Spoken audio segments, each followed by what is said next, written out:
नमस्कार, मैं आपका दोस्त संतोष कुमार आपके अपने YouTube चैनल संतोष स्टडीज एकेडमी में आपका स्वागत है। हम लोग आज हाल ही में चर्चा में रहे दल बदल विरोधी कानून के बारे में पढ़ेंगे। तो चलिए क्लास की शुरुआत करते हैं।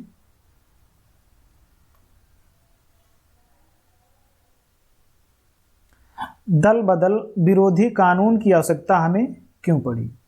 1967 ईस्वी में आम चुनाव हुए, जिसके पश्चात विधायकों द्वारा पार्टी छोड़ने के कारण बहुत से राज्यों में सरकारें गिर गईं, जिसके पश्चात दल बदल विरोधी कानून की आवश्यकता पड़ी और 52वां संविधान संशोधन अधिनियम 1985 के द्वारा दल बदल विरोधी कानून लाया गया और इसे संविधान की 10वीं अनुसूची में जोड़ा गया। इस अधिनियम में यह व्यवस्था थी कि किसी राजनीतिक दल के 1/3 निर्वाचित सदस्यों द्वारा दल बदल का विलय माना जाता था। यानी कि यदि किसी पार्टी के 1/3 सदस्य से कम किसी दूसरी पार्टी में शामिल होते हैं तो उन्हें अयोग्य घोषित कर दिया जाएगा, यानी कि उनकी सदस्यता ले ली जाएगी। यदि 1/3 सदस्य से अधिक किसी दूसरी पार्टी में सम्मिलित होते हैं तो इस स्थिति के अनुसार पूरे पार्टी का विलय माना जाएगा और इनकी सदस्यता नहीं जाएगी। जैसा कि हाल ही में महाराष्ट्र में हुआ कुछ समय पहले। जैसे महाराष्ट्र में शिवसेना की सरकार थी और जिसके मुख्यमंत्री उद्धव ठाकरे थे और एकनाथ शिंदे विधायक थे। एकनाथ शिंदे ने 2/3 सदस्यों को लेकर बीजेपी में शामिल हो गए और महाराष्ट्र में सरकार बना ली और उनके चुनाव चिन्ह भी ले लिए। हालांकि यहाँ 1/3 की बात की गई है। कुछ समय बाद इसमें संशोधन किया गया और संशोधन करने के लिए 91वें संविधान संशोधन अधिनियम 2003 लाया गया और इसके द्वारा इसमें यह व्यवस्था की गई कि कम से कम 2/3 सदस्यों का विलय ही पक्ष में होना अनिवार्य कर दिया गया। यहाँ जो है 1/3 सदस्यों को रखा गया था, यहाँ 1/3 सदस्यों को रखा गया था और 91वें संविधान संशोधन अधिनियम 2003 के द्वारा इस कानून में संशोधन करके 2/3 सदस्य कर दिया गया, यानी कि 2/3 सदस्य कर दिया गया। यदि किसी पार्टी के 2/3 सदस्य से कम किसी दूसरे दल में शामिल होते हैं तो उनकी सदस्यता ले ली जाएगी, यानी उन्हें अयोग्य घोषित कर दिया जाएगा। और यदि 2/3 से अधिक सदस्य शामिल होते हैं किसी दूसरी पार्टी में तो पार्टी का विलय माना जाएगा। कानून के तहत अयोग्य घोषित किसी भी राजनीतिक दल से उसी सदन की एक सीट के लिए चुनाव लड़ सकता है। यदि जो अयोग्य घोषित हुआ है व्यक्ति, यानी कि जो निर्वाचित सदस्य अयोग्य घोषित हो गया है या उसकी सदस्यता ले ली गई है, वो उसी सीट पर किसी भी पार्टी से चुनाव लड़ सकता है।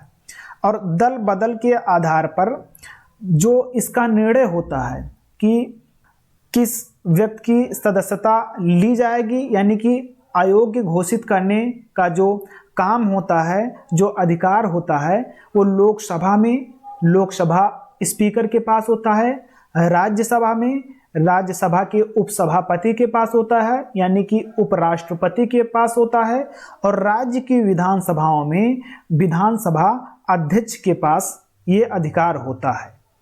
और जो दल बदल कानून है ये न्यायिक समीक्षा के अधीन है, यानी यदि किसी व्यक्ति की या किसी निर्वाचित सदस्य की सदस्यता लोकसभा में लोकसभा स्पीकर द्वारा ले ली गई है तो वो न्यायालय जा सकता है। जैसे हाल ही में अभी राहुल गांधी की सदस्यता ले ली गई थी और वो न्यायालय गए थे और उनकी सदस्यता पुनः बहाल हो गई थी। हालांकि ऐसी कोई समय सीमा नहीं निर्धारित है जिसके भीतर पीठासीन अधिकारी को दल बदल मामले का फैसला करना अनिवार्य होता है। यानी कि जो दल बदल कानून का जो निर्णय लेने का कोई निश्चित समय सीमा निर्धारित नहीं की गई है। इसीलिए हाल ही में अभी महाराष्ट्र में ये विवाद हो रहा है। न्यायालय द्वारा निर्देश दिया गया है कि दल बदल जो कानून है, दल बदल पर निर्णय लिया जाए। वहाँ के विधानसभा अध्यक्ष को फटकार लगाई है न्यायालय ने। आगे चलते हैं, आगे देखते हैं कि दल बदल का आधार क्या है। दल बदल का आधार है स्वैच्छिक त्याग। यदि कोई निर्वाचित सदस्य स्वेच्छा से किसी दल को छोड़कर जाता है तो उसे दल बदल का आधार माना जाएगा। दूसरा है निर्देशों का उल्लंघन। यदि निर्वाचित सदस्य व्हिप या जो सचेतक होता है उसकी बात नहीं मानता है तो उसे भी दल बदल का आधार माना जाएगा। अब ये व्हिप कौन होता है या सचेतक कौन होता है? सभी पार्टियों में उनके अपने सदस्यों द्वारा किसी एक व्यक्ति को सचेतक या व्हिप चुन लिया जाता है। जो सचेतक या व्हिप होता है इसका कार्य होता है कि संगठन में यानी कि पार्टी में संगठन बनाए रखना, यानी कि अनुशासन बनाए रखना।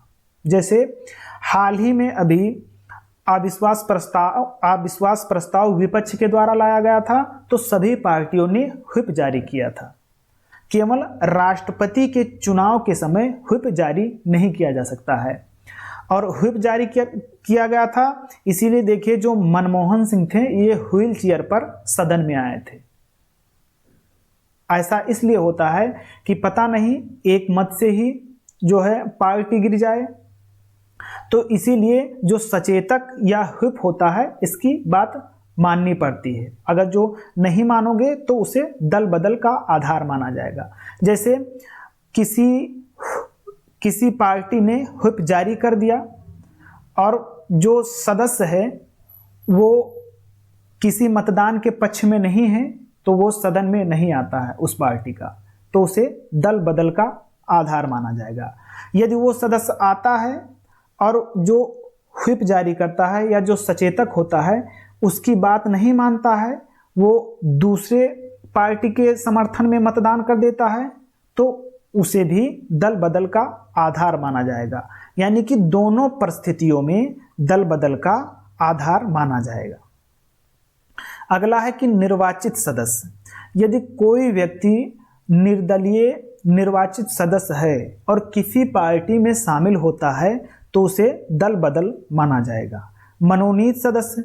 यदि कोई मनोनीत सदस्य, जैसे राज्यसभा में 12 सदस्यों का मनोनयन राष्ट्रपति के द्वारा किया जाता है और ये जो मनोनीत सदस्य हैं ये 6 माह के पहले किसी दल में सम्मिलित हो जाते हैं तो उन्हें अयोग्य घोषित कर दिया जाता है, यानी इनकी सदस्यता ले ली जाती है।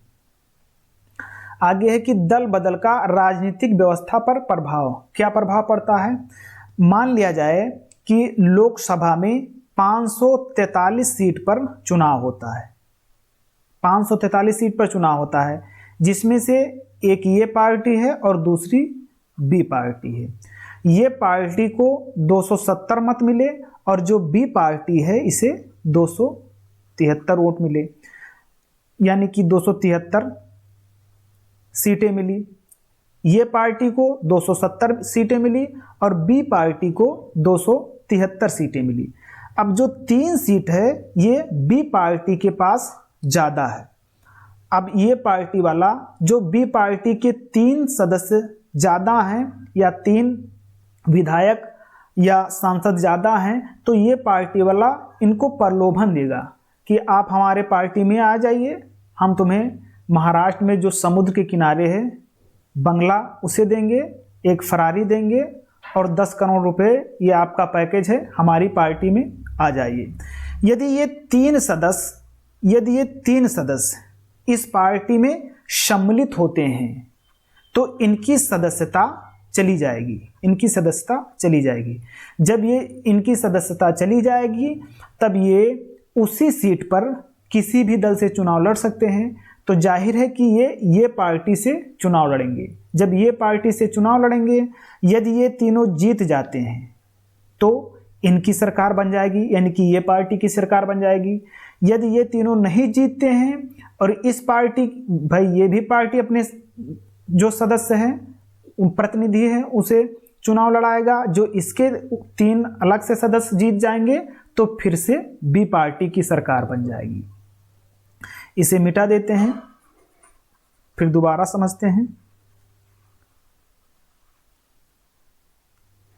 जो बी पार्टी है इसके 273 सीटें हैं।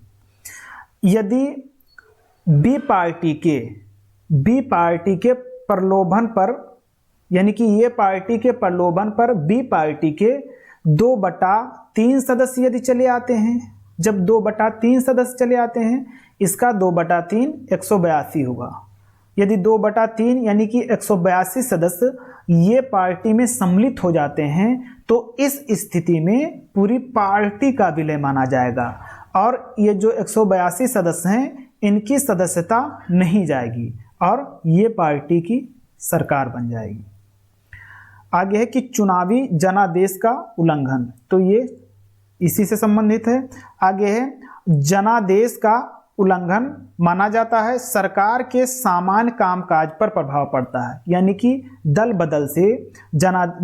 बदल को जनादेश का उल्लंघन माना जाता है और सरकार के जो सामान्य कामकाज होते हैं इन पर भी प्रभाव पड़ता है।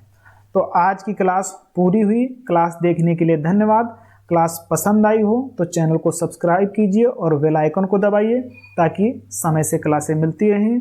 और आज के लिए इतना ही। अब हम मिलते हैं अगले सेशन में। तब तक के लिए जय हिंद, नमस्कार।